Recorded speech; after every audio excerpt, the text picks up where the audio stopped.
Assalamualaikum warahmatullahi wabarakatuh. Perkenalkan, nama saya Nur Halimah, BP 191152-2010. Pada kesempatan kali ini saya akan mempresentasikan pada video ini mengenai jawaban soal dari poin soal UTS mata kuliah pemrograman teknologi bergerak yang diampu oleh Bapak Usnil.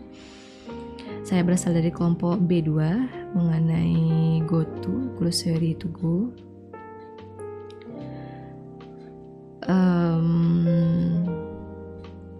Pada kesempatan kali ini presentasinya mengenai tentang kontribusi pribadi. Nah, untuk kontribusi saya yang pertama yaitu activity dari location. Nah, dalam membuat activity location ini, hal yang paling penting yang perlu kita lakukan adalah kita terdaftar dulu di konsol developer, mana kita membutuhkan akses key kredensial dari Google API untuk Maps-nya, untuk menampilkan Maps-nya. Di sini mungkin saya perlihatkan dahulu. Nah, disinilah pada konsol cloud Google nih kita akan mengenerate API Maps-nya.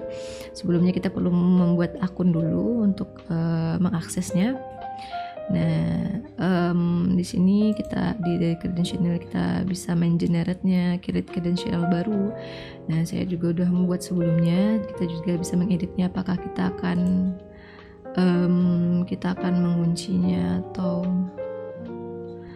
nge-restriction-nya, PAK-nya. Kalau kita restrict berarti hanya satu API itu hanya bisa untuk satu aplikasi. Nah, setelah itu mungkin itu ya, saya jelaskan lagi pada projectnya, struktur projectnya. Yang pertama itu location activity-nya sendiri. Pada sini kita perlu menginisialisasikan. Pada konsep dasarnya kita yang penting itu pertama adalah kita menginisialisasikan deklarasi tipe datanya Google Map dengan namanya mmap, dengan itu private. Ini dasarnya dulu itu. Terus pada itunya kita perlu, nah ini kita override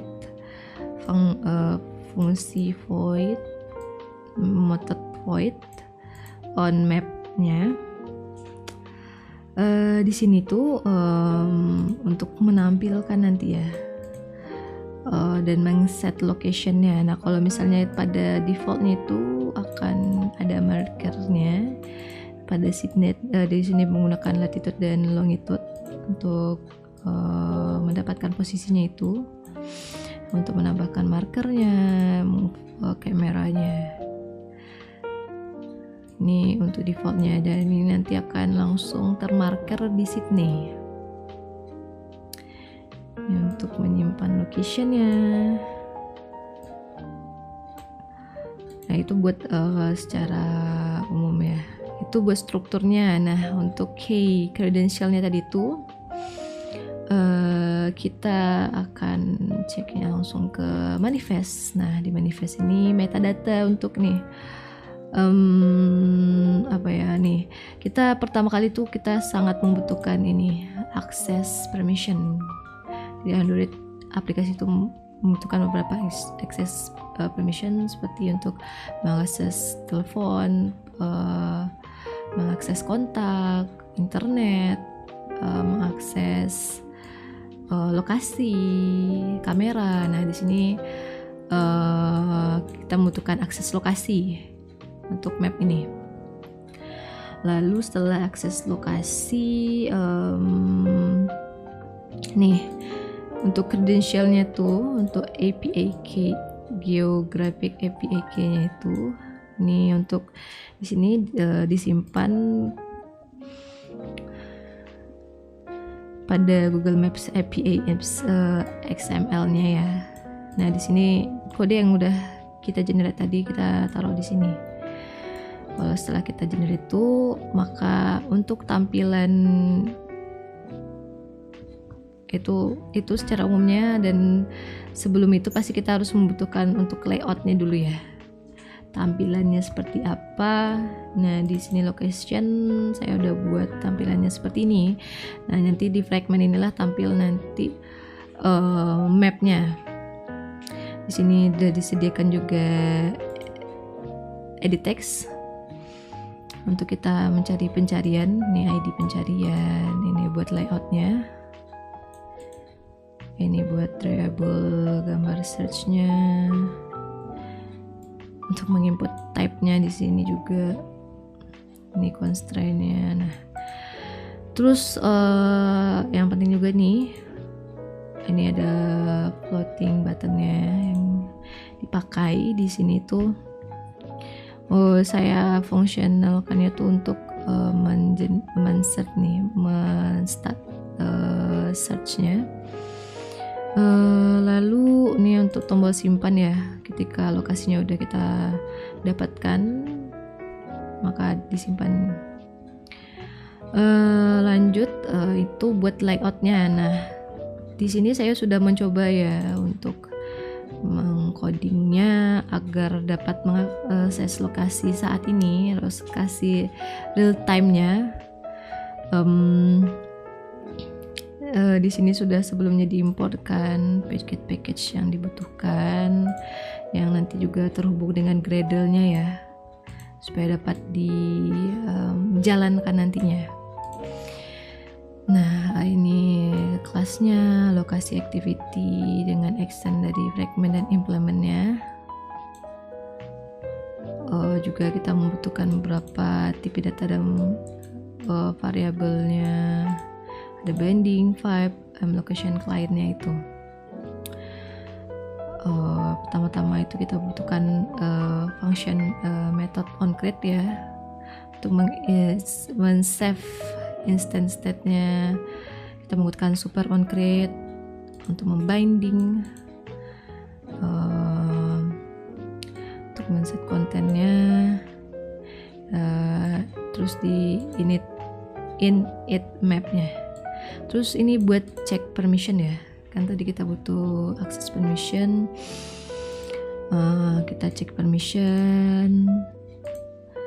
Lalu untuk lokasi kliennya itu kita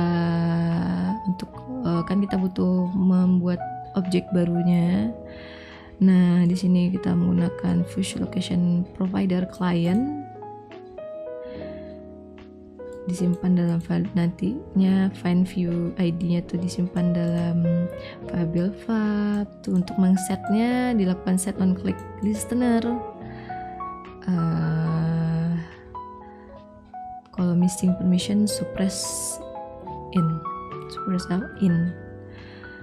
Lalu setelah dapat location kliennya tadi, kita untuk melanjutkan listenernya tadi kita hasilnya itu, locationnya itu disimpan lagi, latitude-nya, terus juga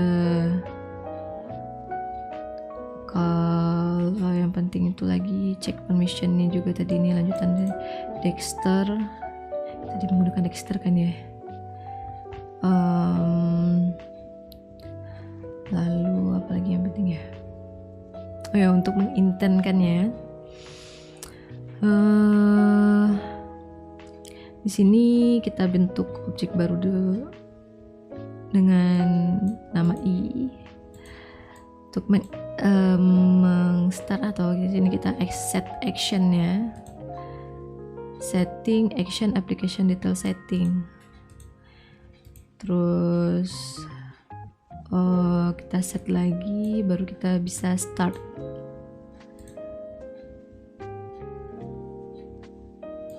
Ini metode permissionnya, permission request, permission token. Ini lalu dicek. Ini juga card view untuk lokasinya. Ini untuk tadi, untuk menampilkan mapnya. Ini yang masih belum connection ya. Mungkin akan segera saya selesaikan ini agar supaya dapat didapatkan lokasi real time-nya, dan mungkin pun kalau bisa nanti untuk di manual juga akses itu pencarian lokasinya. Tapi lebih utamakan nanti adalah lokasi real time-nya bagi si pembeli atau user. Itu buat location atau maps. Lanjut yaitu yang akan saya bahas itu adalah notification.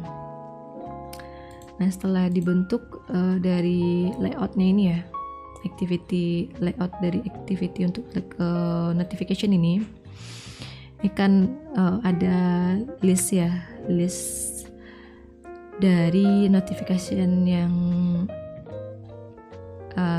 notifikasinya ada yang didapatkan. Di sini saya bertanggung jawab atas recycle view-nya. Ini untuk widgetnya ya, untuk tampilannya widgetnya dengan ID list notification, layoutnya seperti ini, menggunakan constraint button, end to up-nya semuanya pakai parent, lalu ini ID-nya text view 27, terakhir list itemnya itu list notification. Oke, kita langsung masuk aja ke notification activity. Nah, di sini pada notification activity ini kita membutuhkan variabel baru dengan tipe datanya tuh recycle view, namanya data notification. Nah, pernah kita on create-nya itu kita butuhkan adalah jadi kita menggunakan data notification ya, find ID-nya nih perlu dari list notification yang ada pada layout tadi. ID-nya list notification kan ya, buat listnya disimpan ke variabel yang telah kita buat tadi, data notification. Lalu setelah kita inisiasikan itu variabelnya, kita set adapternya. Kita set adapter dengan membuat objek baru dengan dari notifikasi adapternya dengan namanya itu notifikasi adapter. Untuk men-setnya kita lakukan notification adapter dot set list notification, dimana ini untuk mendapatkan data dari notifikasinya nantinya. Nah, data notifikasi itu kita set adapternya juga.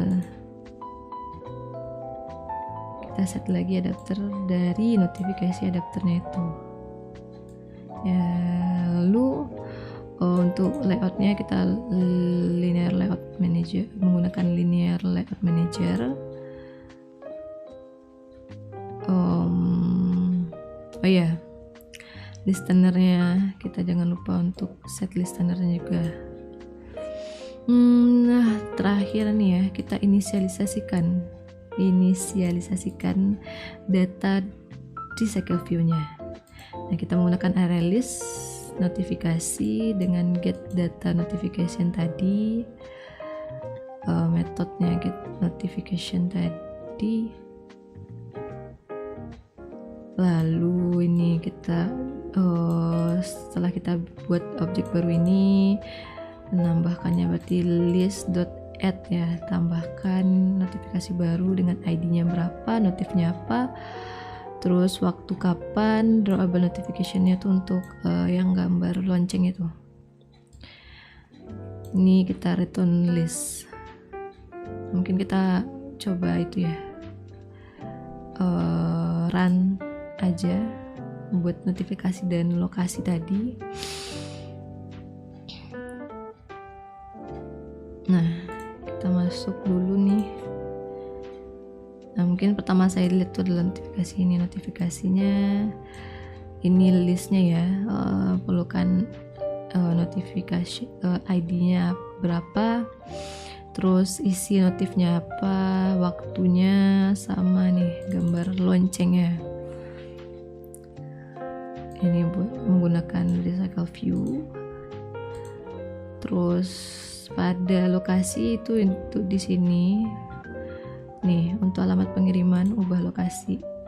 Nah, di sini berhasil tertampilkan, akan tapi belum berhasil untuk real time location ya. Secepatnya saya akan menyelesaikan ini, insyaallah. Sejauh itu kontribusi saya untuk bagian itu ya. Ini udah loncat langsung ke itunya ya, activity-nya ya. Sebelumnya untuk fungsionalitas dari project dan juga pembuatan UI itu juga udah dilakukan bersama-sama sama tim lainnya, anggota kelompok lainnya. Oh ya, juga nanti saya juga itu lagi mengerjakan untuk API dan koneksi kan, tapi masih belum itu berfungsi belum dapat jalan dengan baik. Dan juga kemarin saya memiliki beberapa kendala, di mana yang pertama itu terjadi error Android Studio di laptop saya, di mana Android Studio-nya tidak mau ngeran. Dia ngeran jalan tapi dia tidak muncul, sama sekali tidak muncul. Jadi saya agak kesulitan juga untuk nge-pull, nggak nge-pull sih, ya untuk nge-update-nya juga saya meminta bantuan ke teman-teman. Jadi saya drop codingan yang saya update itu saya kirim via WA. Nanti ada itu Ulfa yang nge-update-nya ke GitHub utama. Nah, itu kendala saya yang beberapa yang lalu. Dan sekarang alhamdulillah saya sudah selesai nge-install ulang dan berhasil menginstal kembali Android Studio, dan sekarang udah bisa berjalan dengan lancar kembali. Nah, semoga kedepannya saya bisa lebih maksimal performanya. Baiklah, sekian pemaparan dari kontribusi saya pada proyek ini. Jika ada banyak kekurangan, mungkin saya mohon maaf. Saya sudahi. Wassalamualaikum warahmatullahi wabarakatuh.